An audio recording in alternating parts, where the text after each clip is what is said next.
Olá! Hoje no mundo político, o cenário em Brasília, há 18 dias da posse de Lula. As pedras no caminho da PEC da transição, a diplomação do presidente eleito, o recado de Moraes aos que ameaçam a democracia e o vandalismo de bolsonaristas nas ruas da capital da República. Eu vou conversar com o doutor em ciência política Ricardo de João Braga, colunista do Congresso em Foco. Ricardo, muito obrigada por atender o Mundo Político, a TV Assembleia. Eu agradeço o convite, muito agradável esse programa, muito útil. Ricardo, a previsão é que a Câmara deve começar a votar, deve começar a tramitar, a analisar a PEC, começando pela CCJ, a partir de amanhã. Mas o presidente da Câmara, o Arthur Lira, teria dito a Lula que não há acordo. E, enfim, isso pode trazer aí dificuldades para a PEC ser aprovada dentro do prazo e da forma como foi aprovada no Senado e dentro do prazo que se espera para incluir no orçamento. Então, quais são as chances, do seu ponto de vista, que está aí analisando todos os dias essa movimentação em Brasília? Quais são as reais chances da PEC e o que está no caminho? Eu creio que a PEC vai ser aprovada e vai ser aprovada a tempo, porque o que está em jogo, a mim parece, realmente é um momento de negociação. O Senado já aprovou a PEC, agora a Câmara vai se debruçar sobre ela.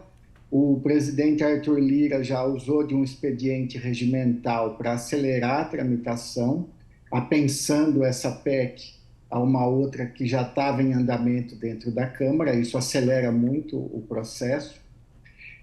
Mas o nó do momento é a negociação política mesmo. Você tem uma Câmara dos Deputados que a base do governo, vamos dizer assim, aquele núcleo fiel que seriam os partidos de esquerda e centro-esquerda, são minoritários.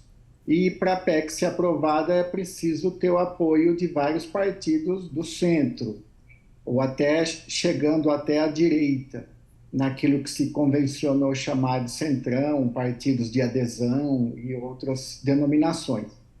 E o que parece é que esses partidos estão negociando com o governo eleito ganhos em troca dessa PEC. Por quê?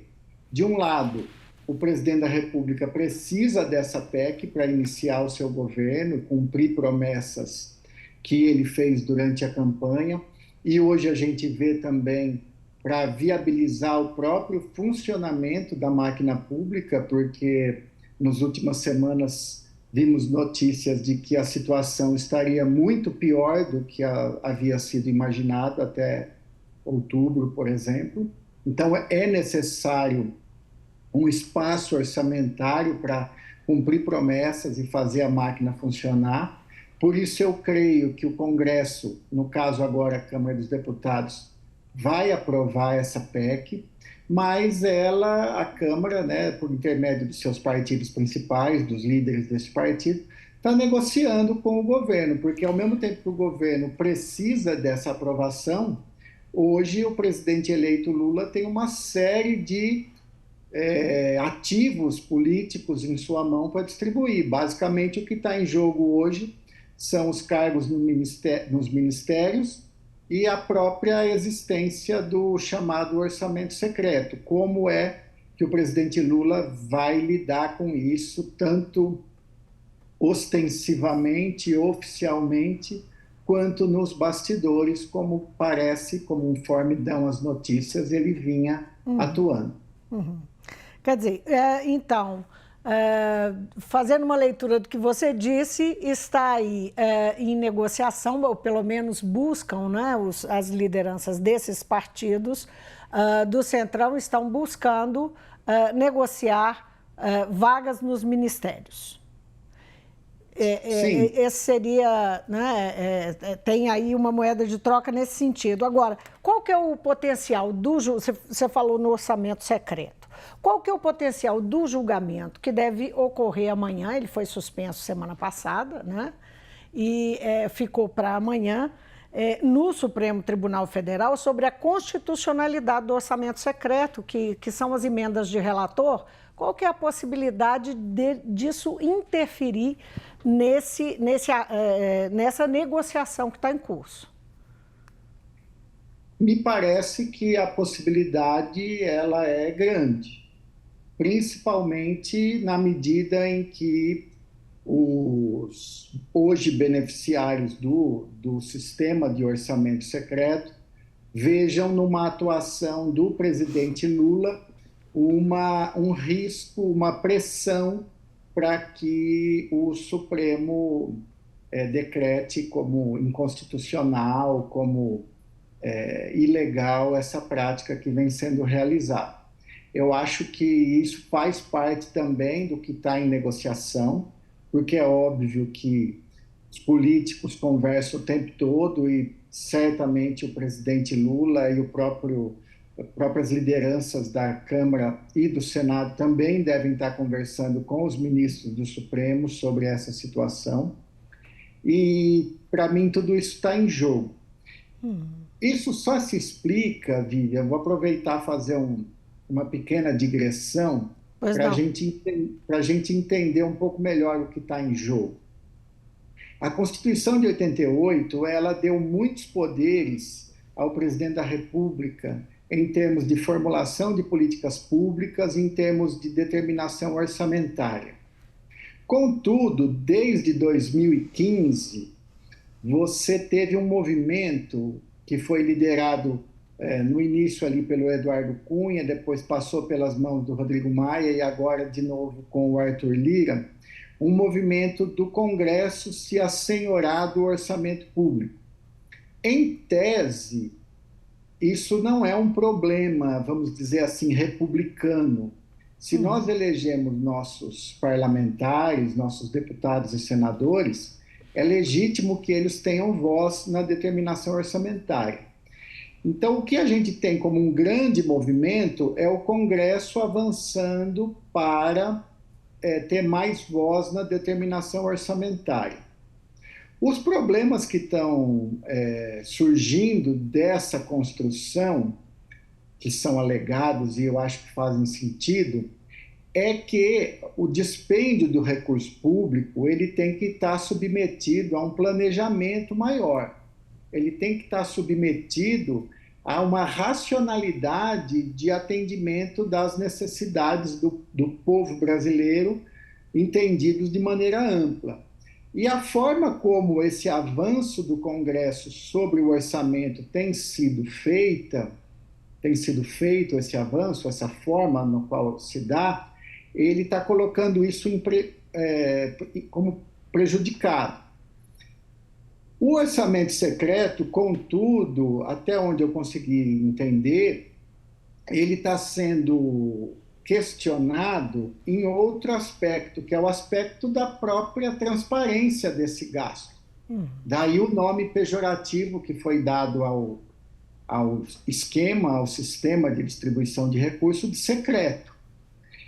E isso mistura, vamos dizer assim, duas ou três dimensões. A primeira é que o STF ele precisa realmente se debruçar sobre a questão da transparência do gasto público, porque isso é um valor republicano.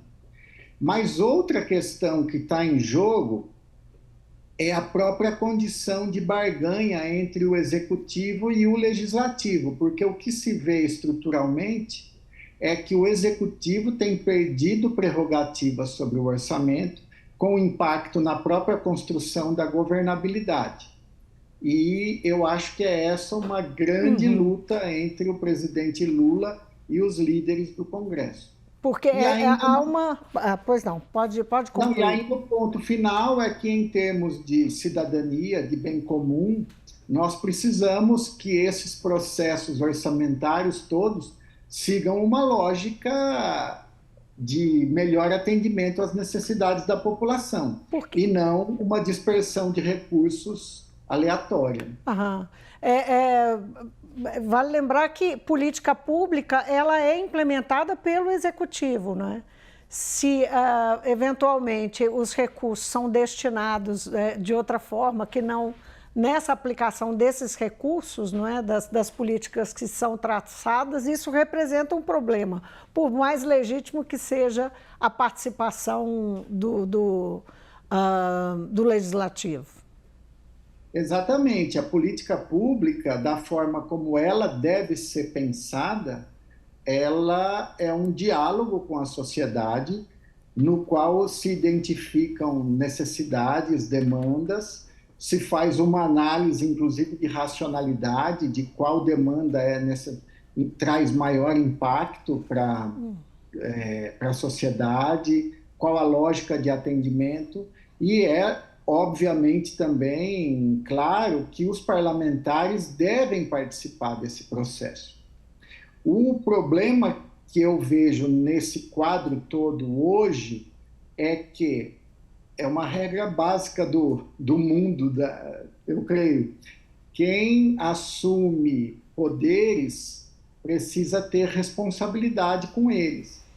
Então, a forma como tem se dado o avanço do Congresso sobre o orçamento, ela está permitindo com que os parlamentares tenham poder sobre destinação de recursos, mas não estão sendo responsabilizados na mesma medida sobre o atendimento das necessidades macro da população brasileira, que isso deveria ser transparente e estar em diálogo com a sociedade. Ricardo, vamos voltar então para o nosso trilho aqui, está bem dito, bem abordada essa questão. E aí eu queria avançar um pouco sobre o dia de ontem, sobre o que aconteceu no dia de ontem, né? Nós começamos aí com a diplomação, marcada previamente pelo Tribunal Superior Eleitoral. Lula fez um discurso emocionado, chorou por 2 vezes, ele dedicou o diploma aos brasileiros, né? Alexandre de Moraes, o presidente do TSE, falou em vitória da democracia e disse que os criminosos serão responsabilizados, fazendo uma referência àqueles que estão sendo criminalizados por atos antidemocráticos. A diplomação foi seguida, não é, por tumultos, vandalismos. Nós tivemos cena de carro incendiado e tal, que lembrou um pouco 2013, né? Foi um momento ali que lembrou um pouco 2013. Como é que você lê esse momento? Qual que é a leitura que você faz desse dia 12 de dezembro? Eu entendo que nós temos uma questão, vamos dizer, estrutural profunda, e temos uma questão conjuntural a ser abordada. A questão estrutural profunda, eu acho que é a incapacidade da sociedade brasileira, do governo brasileiro, que é uma parte da sociedade, dar respostas a uma série de demandas legítimas da população. Lá em 2013 se pediu melhores hospitais, melhores escolas, se pediu aquele monte de questões também cômicas, fim da tomada de Três Pinos e tudo, mas uma análise muito rápida daquilo ali queria dizer o seguinte: a sociedade brasileira não está satisfeita com o andamento das coisas. De lá para cá, isso fermentou em diversas direções. E uma direção foi o bolsonarismo, que nos últimos anos o bolsonarismo não surgiu apenas como uma contestação do sistema democrático. Isso estava lá dentro do grupo, dentro das ideias, mas não era a única e provavelmente não era a ideia predominante.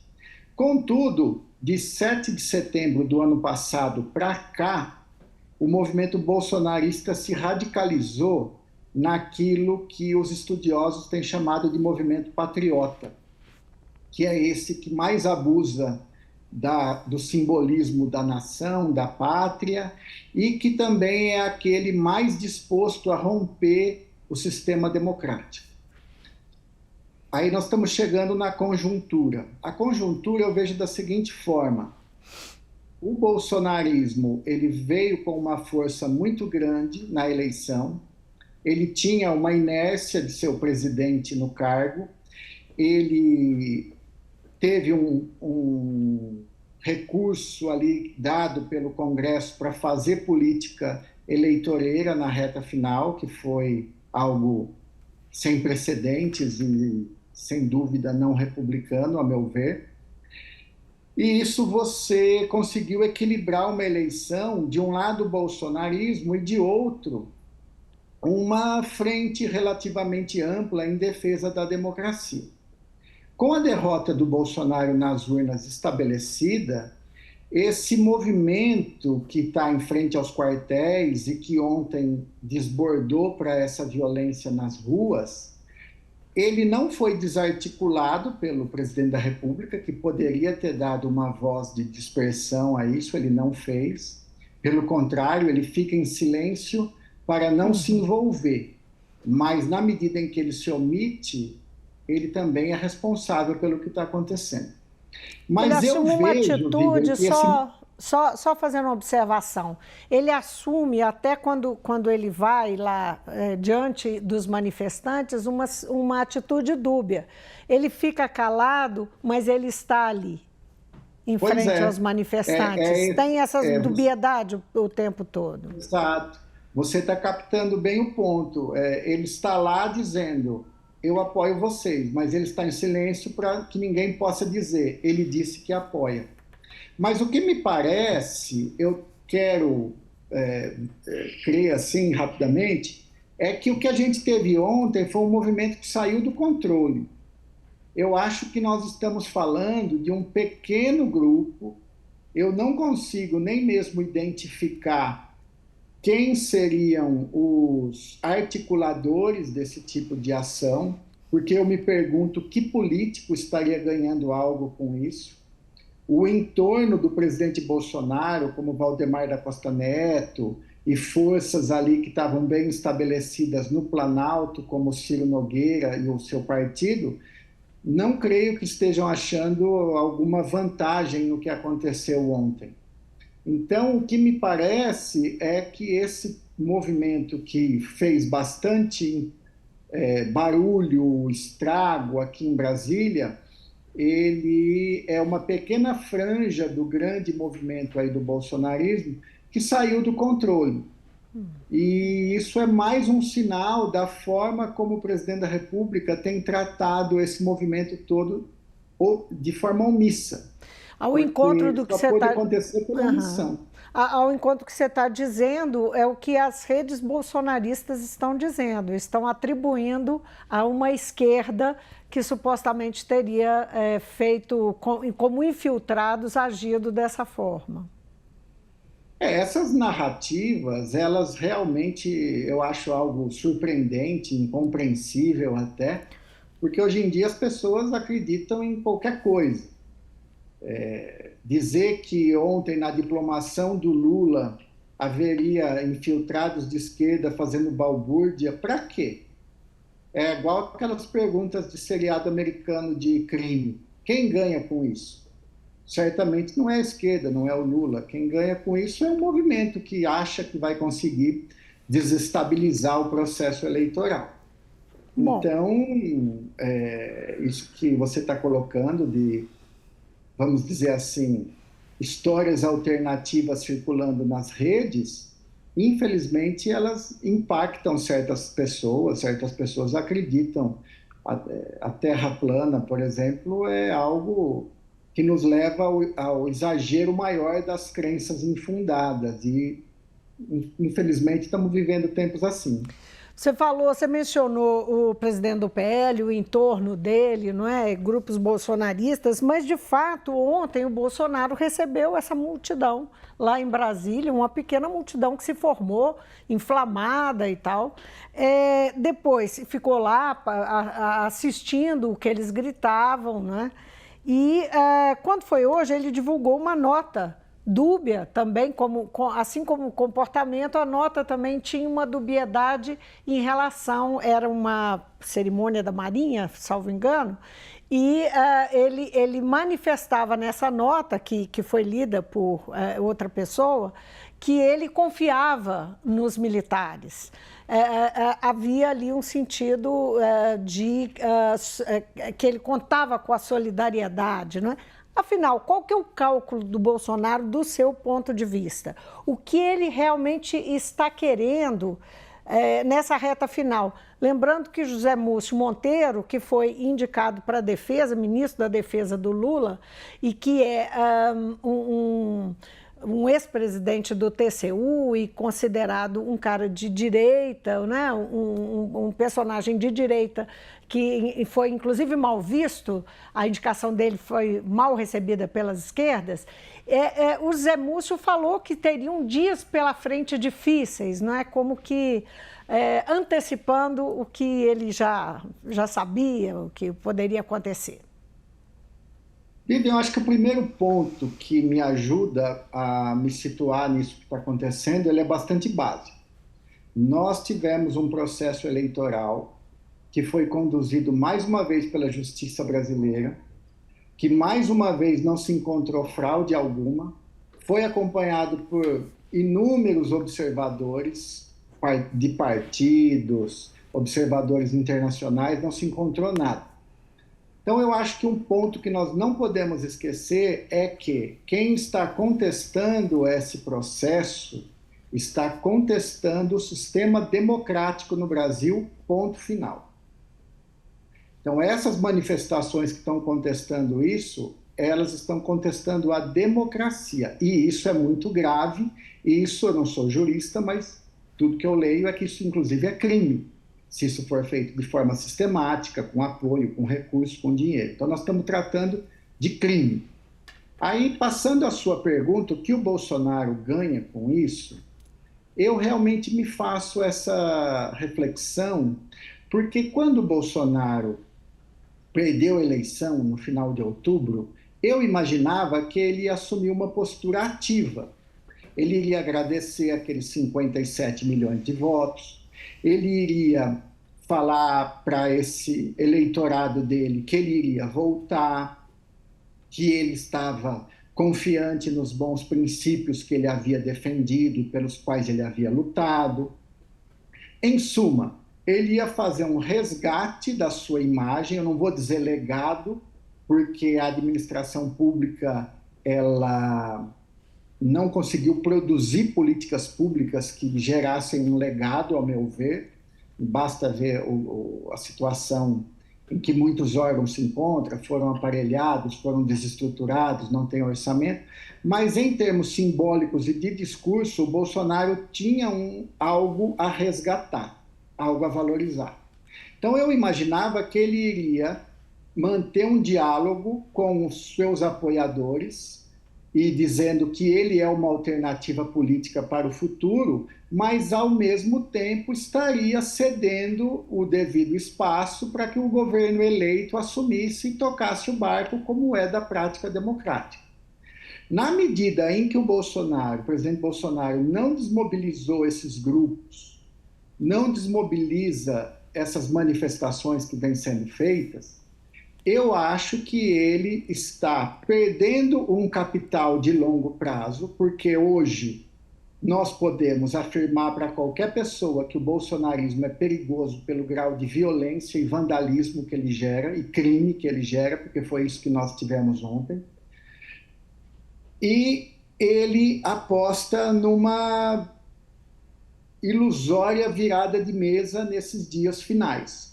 Eu acho que é um cálculo político muito estranho ele abrir mão de um legado desse movimento, porque o bolsonarismo se transformou num movimento que, inclusive, há uma grande discussão, e eu acho que é importante, se ele pode sobreviver sem o Bolsonaro, e eu creio que ele pode achar uma outra liderança. E o que o Bolsonaro fez foi abrir mão de conduzir esse movimento nos anos futuros para uma tentativa cada vez mais fraca e cada vez mais radical e sem sentido de uma virada de mesa. O que seria essa virada de mesa? O que você chama de virada de mesa? O que você consegue vislumbrar que ele poderia seria supor? basicamente impedir quem ganhou a eleição de assumir. Com que ferramentas? Ele conta com os militares de fato?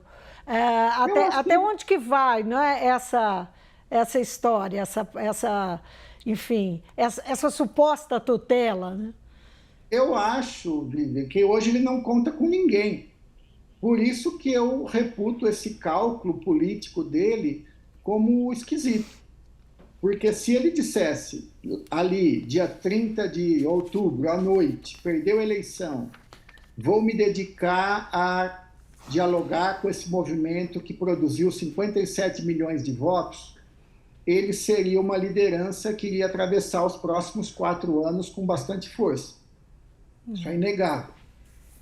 Contudo, ele optou por radicalizar. Logo de cara, os Estados Unidos já deu seu recado. Golpe no Brasil, não. Os Estados Unidos vinham dando esse recado reiteradamente, por intermédio de vários porta-vozes. Os militares também, em momento nenhum, as Forças Armadas, melhor dizendo, em momento nenhum, embarcaram em qualquer tentativa de questionar a eleição. Eles fizeram um certo circo, vamos dizer assim, em torno daquelas auditorias das urnas, da questão das urnas, mas tudo muito visto em retrospectiva, dado que o presidente Lula venceu, o ex-presidente Lula venceu a eleição, tudo muito fraco. E hoje, certamente, eles não estão dispostos a dar um golpe. E eu não vejo nenhuma força na sociedade, a não ser os próprios patrocinadores desse movimento que está acampado em portas de quartel, dispostos a entrar em alguma aventura dessa natureza. E mesmo esses movimentos na porta dos quartéis, até onde a gente conseguiu se informar, ela está sendo custeada e promovida por um pequeno grupo do agronegócio, que esse sim me parece movido por uma questão ideológica, uma avaliação do governo bastante atípica, muito diversa da minha, claramente, né? Achando que nós vamos retroceder em algum aspecto, que nós estaríamos avançando anteriormente. Então, eu acho que o Bolsonaro hoje não conta com ninguém. Daí a esquisitice do cálculo. Daí a gente pode concluir que Lula não terá problemas de governabilidade ou terá? Ou dentro do legislativo ele pode enfrentar problemas? Eu acho que ele terá... eu transformaria a palavra problema em desafio, dificuldades. Porque problema é quando uma situação potencialmente insolúvel se instala.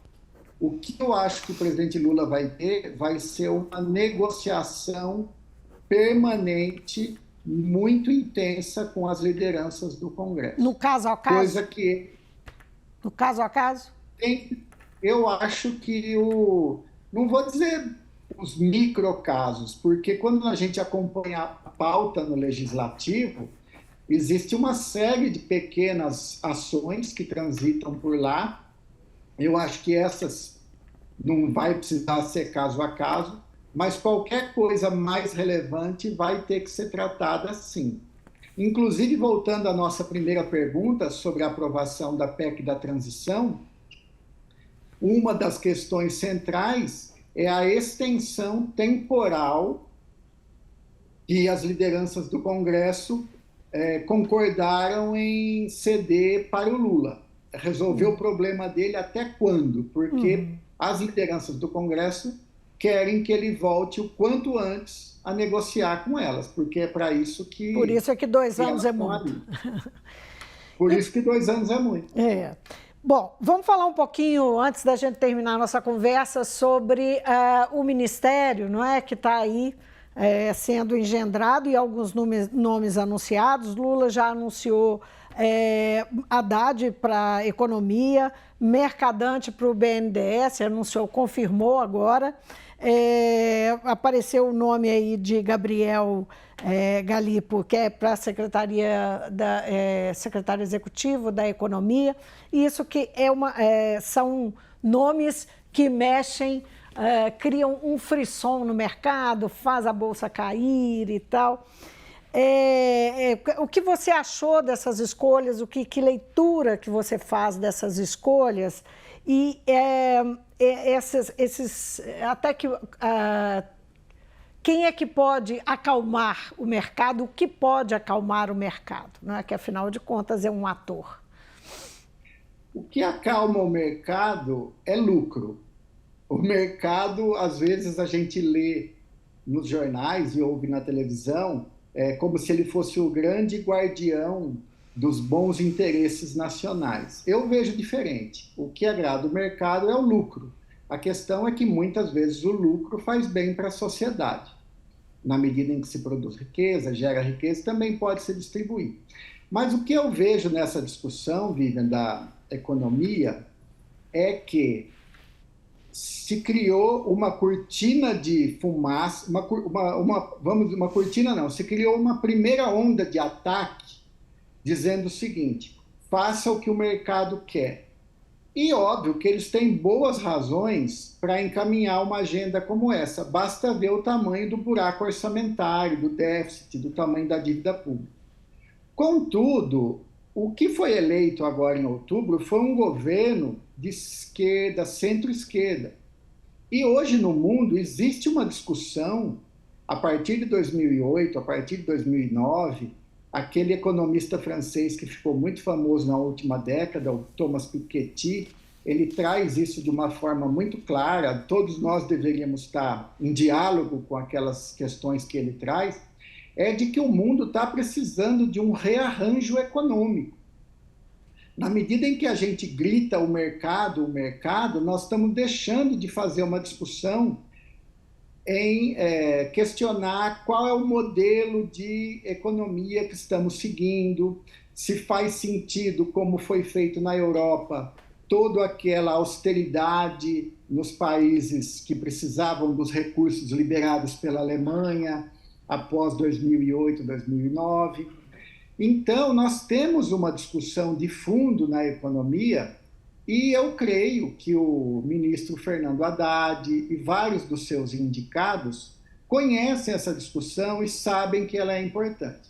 Então, eles vão tentar, eu acho, o meu desejo seria que eles tentassem dialogar com o mercado, agir responsavelmente com as finanças públicas, no médio e no curto prazo, mas também pensar num modelo diferente de gestão da economia, porque essa ideia de vamos cortar gastos de qualquer jeito, não vamos aumentar impostos e assim tudo vai dar certo, isso daí morreu em 2008, 2009. Nós ainda não achamos a nova versão, mas essa versão morreu. Hoje nós precisamos falar em gasto social, sim, porque o emprego no médio e longo prazo ele vai ser muito restrito devido à automação, devido a mudanças tecnológicas.